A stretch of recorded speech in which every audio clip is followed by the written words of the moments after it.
My name is Hazel and I'd like to show you how to make a mango bread. First you get two mixing bowls. In one you will put 2 cups of flour, 2 teaspoons of baking soda, a quarter teaspoon of salt, 1 teaspoon of cinnamon, and a half a teaspoon of nutmeg. You stir that together until it's well combined and you set that aside.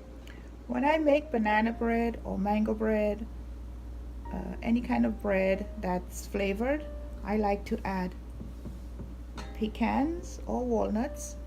In this mango bread I'm going to add pecans, chopped pecans, and some chopped dates, a 1/3 cup of each, and this is what it looks like set aside. Half a cup of vegetable oil, 1 teaspoon of stevia, which I'm using, or 1 cup of sugar if you want to use the sugar, a teaspoon of vanilla essence, and a dash of Angostura bitters, which I like to add to my bread and cake, which gives it a lovely flavor. Here is the finished product. You mix this well until it's all combined and it looks like this. Here is the combined egg mixture, and now I'm going to add my mango puree. Mix that in also until it's well combined.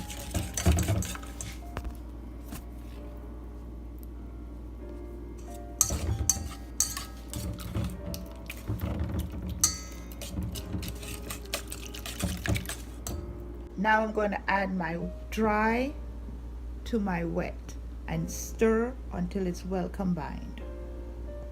When you put your dry into your wet, you want to use a spatula and not the whisk.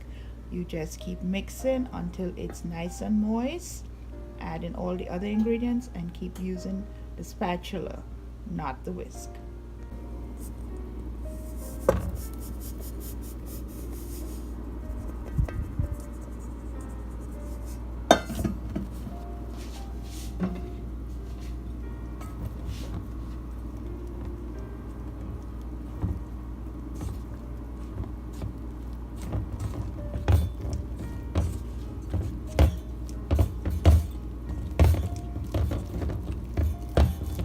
It's going to look very dry, but it's not. It will get wet looking when it's all mixed well. Here it is, well combined, and if you can see, it's very moist, not sticky, no dry looking. I will add the pecans and the dates, and we'll mix that in. At this time you want to turn your oven on to 350 degrees and grease 2 bread pans. Cut a piece of parchment paper out and place it on the bottom of your bread pans, and then you will put your bread mixture into the pans. This is how I set my pans up after it's greased. And here's the parchment paper. I lay the pan on the parchment paper to measure how much I need, and then I will cut to size. Here is the finished product in my pans, ready to go into the oven to be baked. Now you bake these for 45 minutes. If you use the larger pan, you will bake it for an hour. Now I like to check my bread 30 minutes in to make sure the top is not burning. If it is, then you want to cover it with some foil, and at that time you want to test it with a toothpick. Just make sure it's not done before the time.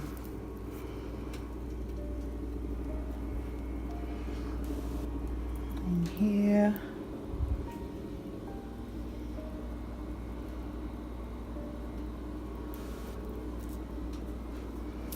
I would say I'll give it 5 more minutes because it's almost done.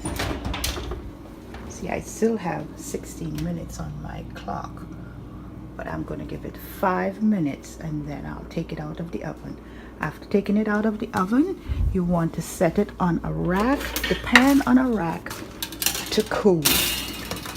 What I do, I lay 2 pans upside down to elevate my rack because it's not that high, and that is when I will set my bread on the pan on to cool for 10 minutes. After it cools for 10 minutes, I will take it out, turn it up, take it out of the pan and put it on the same rack to cool for another 20-30 minutes.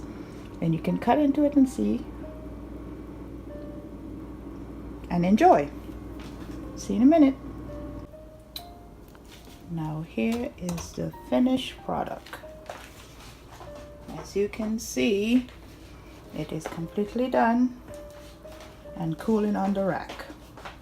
Here it is on the rack after I taken it out of the pan, and now it's going to cool for like 30 minutes. And this is when you want it. If it can, you can take the paper off.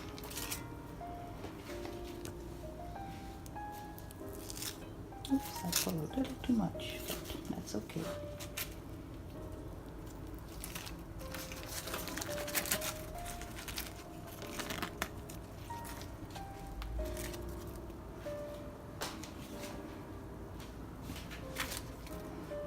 Put them upside down, because now it's pretty cool so I can touch it.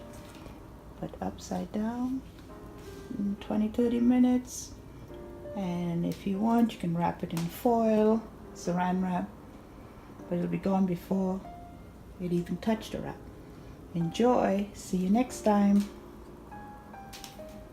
Before I wrap my bread up, this is the inside of the bread after I cut into it so you can see what it looks like. It is not